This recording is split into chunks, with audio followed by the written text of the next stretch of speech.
கேக்குதுங்களா பேசுறது? வணக்கம். என் பெயர் ரோஷினி. ரோஷினி சேரிட்டபிள் ட்ரஸ்டுடைய ஃபவுண்டர். இறைவி அறக்கட்டளையினுடைய செயலாளர். ஆம், அவ்வளவு. அண்ணன் வந்து உங்க தொகுதியோட சட்டமன்ற வேட்பாளர் இதை பத்தி என்ன நினைக்கிறீங்க? இது இது எனக்கு கிடைச்சதான வாய்ப்பு அல்ல. என்னுடைய திருநங்கைகளுடைய சமுதாயத்தினுடைய மாற்றத்துக்கான எல்லாருக்கும் கிடைச்ச ஒரு வாய்ப்பா நினைக்கிறேன் நான். இந்த நாம் தமிழர் கட்சியில உங்களை கவர்ந்திருக்கக்கூடிய ஒரு சில அம்சங்கள் நீங்க இருக்கீங்க. நீங்க வந்து அவங்க வேட்பாளர் நீங்க கேட்ட உடனே முடிவு எடுக்க மாட்டீங்க. ஒரு சில பண்புகளை பார்த்து தான் சரி அந்த வகையில் உங்களுக்கு நாம் தமிழர் கட்சியில ரொம்ப விருப்பப்பட்ட ஒரு விஷயம். அப்படின்னு பார்த்தா எனக்கு நிறைய விஷயங்கள் இருக்கு. கடந்த 10 வருடமாவே நான் தமிழருடைய கட்சியினுடைய எல்லா கொள்கைகளையும் ஃபாலோ பண்ணிட்டு தான் வரேன். அப்படி தனிப்பட்ட ஒரு கருத்துக்கள்னு எதுவும் கிடையாது. எல்லா விஷயங்களுமே ஆஹ் எல்லாருமே வந்துட்டு ஒரு ஓட்டுக்காக சில விஷயங்களை பண்றாங்க. பட் நான் தமிழர் கட்சியினுடைய இது வந்து ஓட்டுக்காக இல்லை. அதாவது ஒட்டுமொத்த தமிழ்நாடை காப்பாற்ற வேண்டும் என்ற ஒரு கொள்கை. அதை பிடிச்சி நான் வந்து இதுக்காக வந்திருக்கேன்.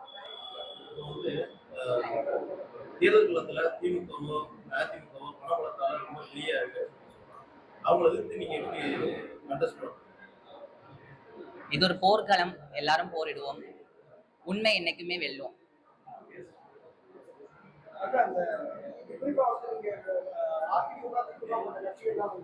பெண்களுக்கு நான் வந்து 2000 தரேன் 3000 தரேன் அப்படின்னு சொல்லி மக்களையும் பெண்களையும் கவர்ச்சி பண்ணியிருக்காங்க. நீங்க நாம் தமிழர் கட்சி போனா உங்களுக்கு காசு இது கிடைக்கிறது பொங்கல் அந்த மாதிரி வருது அதுக்கான காசு நீங்க எதுவுமே கொடுக்க மாட்டாங்க. அப்படியே நாம் தமிழர் நான் இதுக்கு முன்னாடி நிறைய பேட்டிகளை சொன்னதுதான். அதாவது யாசகம் கொடுக்குறாங்க அவங்க. நாங்க வந்து அதை தமிழ்நாடு மக்களுக்கு வந்து அதை வாங்கிட்டு இருக்காங்க. அதை வந்து வாங்குறத ஃபர்ஸ்ட் நிப்பாட்டணும். காசு கொடுத்து ஓட்டு போடுறதா இருக்கட்டும், இல்ல நாங்க மகளிருக்கு வந்து இவ்வளவு பணம் கொடுத்து நாங்க கொடுக்குறோம், மாசம் மாசம் கொடுக்குறோம், அதெல்லாம் வேணும். நாட்டமிழர்ல அது கிடையாது. நாங்க வந்து உழைக்கிறதுக்கான வழியை ஏற்படுத்தி கொடுக்குறோம். நீங்க கொடுங்க மத்தவங்களுக்கு அப்படிங்கிற ஒரு கொள்கை. அதனாலதான்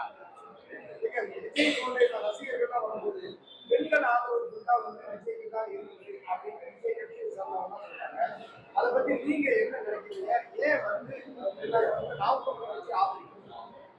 அவங்களுக்கு தெரியல. இன்னும் நிறைய பேருக்கு வந்து தெரியல. ஆக்சுவலி நான் ஒரு பொதுமக்களுடைய கூட்டத்தில இருந்து தான் வந்திருக்கேன். நான் வந்து ஒரு பெரிய அரசியல் இதுல இருந்தோ ஒரு பெரிய பலத்தில இருந்தோ வரல. நான் ஒரு மக்களால் தேர்ந்தெடுக்கப்பட்டு மக்களிடத்துல இருந்து வந்ததால எனக்கு இந்த விஷயம் தெரியுது. அவங்களுக்கு தெரியல நான் தமிழருடைய கட்சியினுடைய என்ன நடக்குது அப்படிங்கிறது தெரியல. அவங்க ஒரு ரசிகர் அந்த படத்தை பார்த்து கவரப்பட்டு ஒரு கூட்டமா சேருகிறார்களே தவிர அது ஒரு கட்சிக்காக வந்து அதை வர கூட்டமா எனக்கு தெரியல.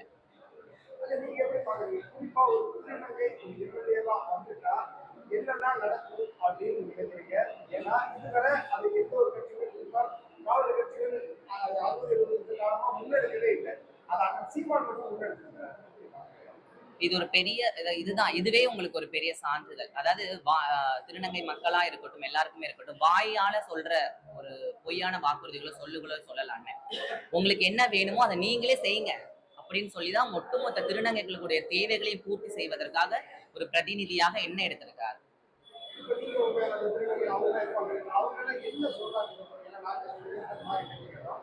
அவங்க வந்து சந்தேகத்திலே கேட்கிறாங்க. எங்களை ரெகனைஸ் பண்ண மாட்டாங்க. நார்மல் மக்களே எங்களை ரெகனைஸ் பண்ண மாட்டாங்க. எங்களை வந்து ஒரு எம்எல்ஏ வேட்பாளர் நாற்பது கட்சி வந்து கேட்கிறாங்க. இந்த போஸ்ட் கொடுத்தாங்க. சீமான் என்ன சொன்னாருன்னா இது அதான் நான் சொன்னது போல நிறைய மக்களுக்கு தெரியல. இது என்ன எப்படி கொடுத்திருக்காங்களா நீங்க சொல்ற மாதிரி ஆச்சரியமா கேட்கறாங்க. இது மக்களிடத்துல இன்னும் கொண்டு போகணும். எங்களுடைய திருநங்கை சமுதாய மக்களுக்கே வந்து நிறைய பேருக்கு தெரியல. இது அந்த ஊடகங்களாக நீங்க தான் கொண்டு போய் சேர்க்கணும். இது ஒட்டுமொத்த திருநங்கைகளுக்கும் கிடைத்திருக்கிற ஒரு பெரிய கௌரவமா தான் அதை நான் பாக்குறேன். சோ எங்க மக்களுக்கு என்ன தேவையோ அதை நான் செய்யணும் அப்படிங்கறத அண்ணன் எனக்கு கொடுத்திருக்காரு. இந்த வாய்ப்பை கொடுத்திருக்காரு.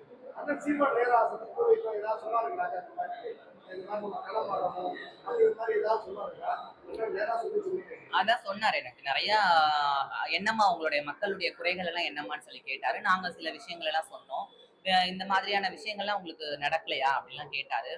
இல்லைன்னா நடக்குது, கொஞ்சம் நடக்குது. சில விஷயங்கள் வந்து ஆரம்பம் முதல் முடிவு வரை இருக்க மக்களுக்கு கிடைக்கிறது இல்ல. இடையில இருக்க மக்களுக்கு இது போயிடுது. அந்த மாதிரிலாம் சில விஷயங்களை சொல்லும் போது அண்ணன் சொன்னாரு, நாங்க என்ன பண்ணணும்னு நினைக்கிறீங்க அப்படின்னு கேட்டாரு. நாங்க சொன்னோம் இந்த மாதிரி விஷயங்கள் பண்ணி கொடுத்தா நல்லா இருக்கும் அப்படின்னு. நான் பண்ணி கொடுத்துற போறது இல்ல, நீ பண்ணு, உன்னை நான் நிக்க வைக்கிறேன், நீ பண்ணு எல்லா விஷயத்தையும் அப்படின்னு சொல்லிட்டு வேற எதுவும் என்னை பத்தி எதுவும் கேட்கவே இல்லை. உனக்கு தைரியம் இருக்கா மக்களிடத்துல பேசுறதுக்கு தைரியம் இருக்கானாரு.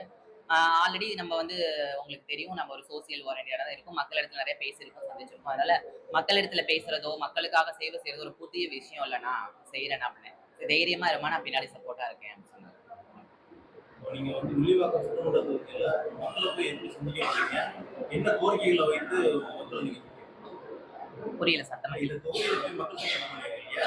என்ன கோரிக்கைகளை நீங்க எதிர்பார்க்குறீங்க மக்கள்கிட்ட இருந்து? நீங்க எதை பேஸ் பண்ணி மக்கள்கிட்ட போய் கேட்குறீங்க? வில்லிவாக்கம் தொகுதி மக்கள்னு மட்டும் இல்ல, தமிழக மக்கள் எல்லார்கிட்டயும் ஒரே ஒரே கோரிக்கை தான்.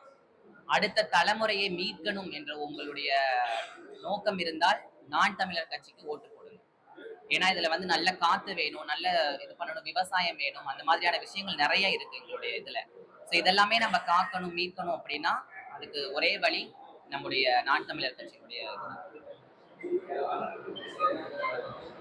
அங்க ஏதாவது சாதாரணமாவே வேட்பாளர்களுக்கு ஆதரவுகளும் மிரட்டல்களும் எனக்கு சவுண்டா கேட்கல, பின்னாடி பேசுற சவுண்டா கேட்கல. நாம் தமிழர் கட்சி வேட்பாளர்கள் வந்து கடைசி நேரங்கள்ல வந்து காசு கொடுக்கப்படுறதோ மிரட்டப்படுறதோ அப்படியாவது சம்பவங்களை நடந்துருக்கு. அப்படி ஒரு வேளை வந்து மிரட்டல்கள் வந்தா எப்படி சமாளிக்கிறாங்க? இதுக்கு நான் சொன்ன பதில் என்னன்னா, என்னுடைய பொதுவாவே இந்த திருநங்கைகளுடைய வாழ்க்கைன்னு பாத்தீங்கன்னா மிரட்டல்களும் நிறைய போராட்டங்களும் சந்திக்கப்பட்டு வர ஒரு விஷயம் தான். அப்படி நான் நிறைய வழிகளை, அடிகளை, மிரட்டல்களை சந்திக்கப்பட்டு தான் அந்த இடத்துக்கு வந்திருக்கேன். இனி ஒண்ணு புதுசா எனக்கு நடக்க போகுது அப்படிங்கிறது எதுவும் கிடையாது. அப்படியே அது வந்தாலும் பாத்துக்கலாம். எங்க அண்ணன் இருக்காரு, சீமான் அண்ணன் இருக்காரு. இறைவி அறக்கட்டளை வந்து பாத்தீங்கன்னா அது எல்ஜிபிடிக்யூ பிளஸ் மக்களுக்காக அது செயல்பட்டு வருது. அவங்களுடைய மக்களுடைய வாழ்வாதார முன்னேற்றம், அவர்களை பற்றின புரிதலை கொண்டு போய் மக்கள் இடத்துல செலுத்துறதுக்காகவும் செயல்படுறாங்க. ஏன்னா நிறைய எல்ஜிபிடிக்யூ மக்கள்னா யாரு, அவங்கள தவறா பார்க்குற அந்த இப்ப தவறா தான் பார்த்துட்டு இருக்காங்க. அது தவறு இல்ல. அவங்களுடைய மக்களுக்கும் அந்த எல்ஜிபிடிக்யூ மக்களுக்கும் இடையில ஒரு தப்பான புரிதலை உடைக்கிறதுக்காக செயல்படுறாங்க. ரோசினி அறக்கட்டளை அப்படிங்கிறது பாத்தீங்கன்னா அது முழுக்க முழுக்க பெண், அதாவது கணவனால் கைவிடப்பட்ட பெண்கள், பேரண்ட்ஸால் கைவிடப்பட்ட குழந்தைகள், அந்த மாதிரியான குழந்தைகள், முக்கியமா அதுல பாத்தீங்கன்னா பழங்குடியின மக்களுடைய வாழ்வாதார முன்னேற்றத்துக்காக தொடர்ந்து அதை பண்ணிட்டு இருக்கோம். அநேக மரங்களை வளர்க்கணும் அப்படிங்கறது எங்களுடைய முதல் நோக்கமா இருக்கு.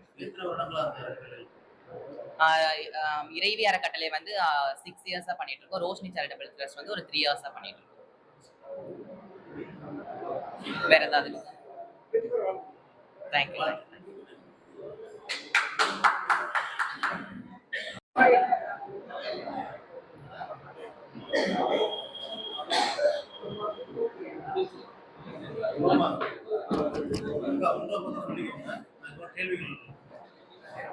அறிவை பத்தி சொல்லுங்க கேள்வி.